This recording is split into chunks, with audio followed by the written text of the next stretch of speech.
भी आप देख सकते हैं, लेकिन सिलिकॉन वगैरह हमने लगा के उसको वापस पैक कर दिया है। ऑयल पम्प प्लेट को अच्छे से क्लीन वगैरह करके तो सारा काम हमारा डन हो चुका है।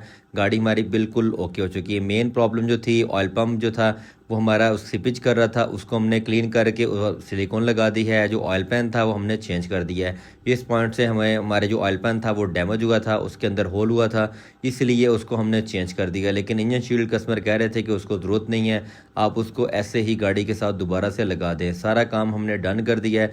अभी ऑयल वगैरह भी हमने डाल दिया है। अब गाड़ी को लिफ्ट साइड ऑन करते हैं और इसको स्टार्ट करके कुछ देर के लिए इसको टेस्ट करेंगे।